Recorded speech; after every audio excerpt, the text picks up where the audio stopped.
Broadcasting to you on KIFL 5, the only sports news channel to meet your murderous blood sport desires. Welcome, one and all, to the Coomer Dome and to the Kentilian Imperial Fighting League's DVL Halftime Catch-Up. I'm your host, Chip Anzy, and joining me in the studio is no stranger to violent encounters himself, Hogan The Bogan Boganovich. Hogan, how are you today? Oi, cunts, how's it hanging? It's your mate Hogan here. Good to have you with us, Hogan. I'd like to remind you we are going out live to air here. Please watch the sassafras. Oh, nah, yeah, no wuckers, eh? Right. For the benefit of our non-Australian viewers, we have turned closed captions on tonight. And for those of you new to KIFL, a hearty Kuma Shabuti to you. That's the dwarf war cry here at the Coomer Dome. And now, let's break down this world-class event together. 50 of the league's fiercest and ugliest diesel-powered dwarven warriors squaring up against just one cyberkinetically enhanced lion, Dwarvos e Liono. It's the Dwarfs versus Lion comic book live now on Indiegogo. Possibly the world's first gamified crowdfunded comic where you, the customer, play along and influence the outcome of the battle itself. Whose side are you on? A bunch of loser indie comic book artists depicted as dwarves, or a hulking fucking techno beast from hell? A funky techno beast indeed! Watch the language. Check out the DVL campaign page to find the perks and add-ons that support your team. But it doesn't end there, Skip. Chip. Instead of stretch goals, the money sourced on each side unlocks power moves. And the generosityness of backers have allowed the pint-sized pugilists like Kumerdorf here to perform a devastating attack. I'd keep my eye on that Kumerdorf on the fringes there. Yeah, I don't know what kind of special attack he's churning up, but I know the levels of malt liquor in his system will turn it from baby batter to toxic splatter. Time to point out that unlocking power moves is only the start. Players like yourself have 48 hours to reach the team's next power move goal, or the unlocked move itself is botched with hilariously and probably lethal consequences. That's right, we've had a few power moves go tits up on both sides. Which brings us to the first big upset on the match. Nah, I don't think too many people are upset about it. Straight out of the gate, Runt of the Dwarfen Litter, Weebworf Heroes goes in on the attack, underprepared and overconfident. While the arms back head down technique may increase aerodynamics, in all fairness, this leaves him wide open and vulnerable, particularly here. It's just a very poor strategy. Look at that weeby fucking Naruto run, Chippo. It's almost as if B-Rose was frightened he could accidentally lose his virginity on the way over. It's just Chip. And no chance of that, Hogan. Language. The lion easily vivisects the dwarf in his prime.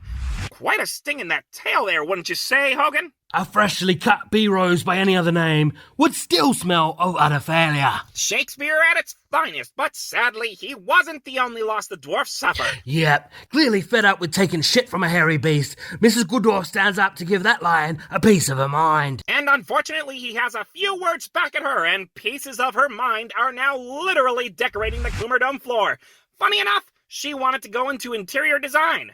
Hard to do with your interiors all over the place. I do love the fairer sex, but only a woman could not have foreseen that outcome from talking shit to a random angry bloke. The equality you ordered is right here, ladies, served with a side of the masculine maxim, talk shit, get hit. However, no one could have foreseen the tragic demise of Team Dwarf favorite, Forehead Dwarf, who botched his power move, the Forehead Bash. You'd think this massive meathead would sport some serious intelligence stats, but apparently the only thing he could think to do was cram his cranium into the path of El Gato's razor-sharp retractable claws. Yeah, he cocked it doing what he loved, champ, gatekeeping Mo from eternal glory. It's Chip Bogan. And the woes kept piling up on as the dwarfs botched a second power move, the Furry Fury. Not even a healthy diet of crack could keep ailing right flank D-Dwarf from sliding into full furry degeneracy. I mean, I could blow the backside of a couple of fuzzy skanks because it's mostly my kind, but this... Now, to be honest, I don't know if furrydom exists because we nuked Japan or we didn't nuke Japan enough. All I know is that D-Dwarf needed the old yalla goodbye. It's not hyperbole to say that the horrific destruction leveled at the Dwarfen War Party, as well as the devastation to psyches of Team Dwarf backers by the unbridled, Lovecraftian evil that is furry D-Dwarf, cannot be measured by implements currently known to man, Hogan. Fuck yeah, Chippo! That's why I'd give D-Dwarf our death of the day. Brought to you by Lambert's Flying Chow, now with 43% more dwarf. That's the second botched power move from Team Dwarf, as Beckers aren't locking in the attacks. Can that be rectified in the second half, Hogan? I fucking hope not, Chippers. Every time one of these little dinklages gets turned into Lambert Chow, it's a bloody corker. Chip! Just Chip! Well, as the SeaWorld staff are lubing up pop sensation Lizzo for her halftime gangbang blowout, let's take a look at our dwarves to watch in the second half of this campaign. By the way, Chipster, I saw glitter cannons being concealed into Lizzo's manky foals backstage. Looks like it's going to be one bold terror of a show. Yes, she's a real role model, and with Lizzo at her size, every seat is in the splash zone, so I hope you brought your parkas. Too bad we didn't do this on Umbrella Day, right? Too true, Hogan. So we are well into the second 30 days, and the dwarfs really need some haymakers if they want to walk out of this with their integrity and their limbs intact. Who are the ones to look for in the second half? Well, Chuck, Valkyrie Dwarf's getting ready to Wagner that lion with her power move, Valkyrie Flight. I reckon she's got about a weeb's chance in Valhalla, but who knows, now that much of the dwarven dead rate is literally fucking dead weight. Dwarf Thunderbuns is getting his juicy double ready to dunk with his patented Thunderbun Smash! I tell you though, Drip, those diminutive tiger snacks might still stand a chance if they can summon an interdimensional Second Amendment loving orangutan. Okay, that was definitely on purpose. Here are other power moves waiting to be unlocked that you at home can check out on the Dwarves vs. Lions Indiegogo campaign page, including a power move that at this time cannot be pineapple perceived, Hoagie. What? Hoagie? Pineapple? What the fuck are you on about? Try and keep it professional, will you, Chop?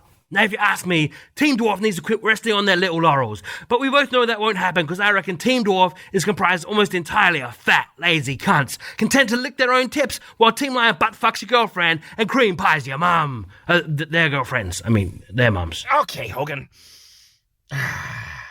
This is a clean show we are running here, and I'm trying not to lose my cool, but I'm on, like, my 5th Tums tab, and I need you to cool it with the latrine lip, okay? Oh, yeah, nah, sweet. Okay. So it looks like Team Lion at this time has the upper hand, especially with that terrifying Spear Claw nearly wiping out half of the vertically challenged champs.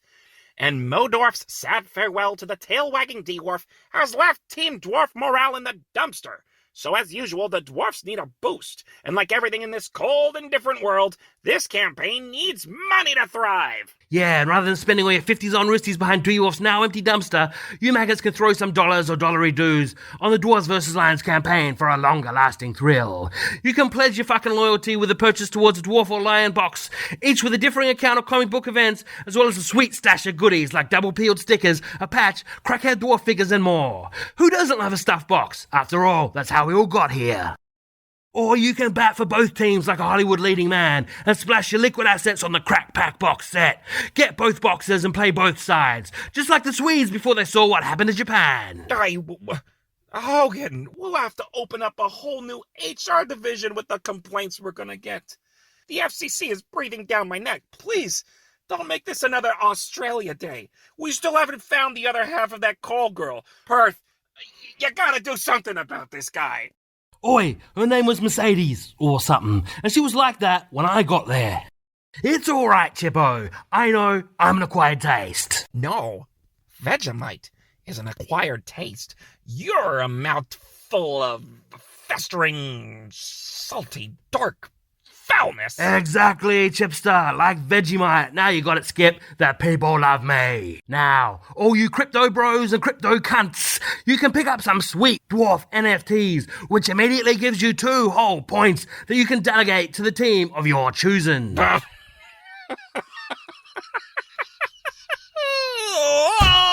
Now, Hogan, I used to think NFTs stood for nothing for thousands. But apparently, this is a non-fungible token, and beyond its value, and the 2 game points, your purchase comes with an invite to an exclusive Dwarves vs. Lion Discord server, a one-of-a-kind hoodie, voting rights on the direction of the comic, and after a recent crypto crash, the NFTs are cheaper than they have ever been. So, you can properly pad your teams, claim a stake in the post-global meltdown economy, and piss off NPCs on Twitter who think their musings on the environment should be immortalized on energy-guzzling server farms for eternity at the same fucking time. That makes NFTs not fucking terrible after all. Hogan, you... This'll be good. Remember what OC Steve said in therapy. Be assertive. Hogan? When you say these things that I consider vulgar, even when I've asked you not to, they make me feel like... Like what, Shrimp? A fucking insufferable bellend? A Yankee Doodle Goo Gobbler? No. It makes me feel unvalued, like you're not listening to me. Oh yeah? Well, listen to this. Lion is gonna skull fuck every dwarf on that field. And you Yanks are fine with all that violence, but God forbid there's a tit hanging out or a tosser spouting vulgarities. So why don't you come off your high horse? 'Cause the stick up your ass is hurting the horse's back. Hogan, you are a brute. Yes, I mean, you're a real nasty, ugly soul. Your soul is just piles of crap on a smelly rear end. Me? You're the sick cunt burring up over sending 50 toddlers out into the waiting jaws of a mecha death lion. I mean, this ain't no robo-tigger. He's got a great big fuck-off steel scorpion's tail bolted onto his date, for fuck's sake. It might as well be 50 fetuses versus a giant industrial blender. Or suddenly I'm in the mood for some McNuggets. Now the children with you, is nothing sacred? Why, if I were a lesser man, I would have given you a good thrashing right now. You're spitting peanut chunks on me, Chirp. Are we gonna wrap this shit up soon, or what? That's it! You loudmouth, fuzzy little blowhard Aussie! Oi, who do you think you're talking to, cunt? Do I look like Liam to you? Cut the goddamn feed, Perth! Why have you been riding my ass this whole broadcast? Well, the fucking thing is big and bright red. I couldn't fucking miss it even if I wanted to. That's baboons! You racist son of a... Ah, close enough. You're all a bunch of fucking banana grabbers, aren't ya? I'll rip your goddamn plantain off! Oh, you wanna go, mate? When I'm done with you, you'll be fucking your frogs through a straw. What does that even mean? What does anything coming out of your degenerate mouth mean? Do you motherfuckers speak English down in your prison nation? Oh! Yeah, right here, monkey boy. I'll show you irrepressible, you hairless-eared bitch. Get your hands off me, you maniac! I'll fucking blow you up, you damn dirty ape.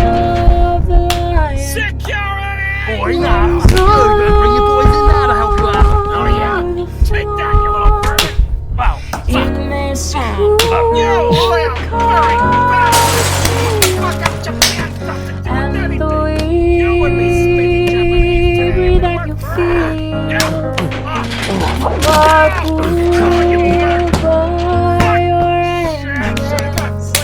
And crushed on Fuck you, I'm kosher. Unlike you, you're Makila Gorilla Mickey Mouse. you're in the jaws of the lion. Maybe you'll find some for it here. Lambert's Lion Chow is proud to present a unique commemorative series of Lion Chows featuring the brave deceased dwarfs of the Dwarf Battle Alliance. To own your part of history with Lambert's Dwarfs vs. Lion commemorative Lion Chow, call 555-BITE-MY-DWARF. That's 555-BITE-MY-DWARF.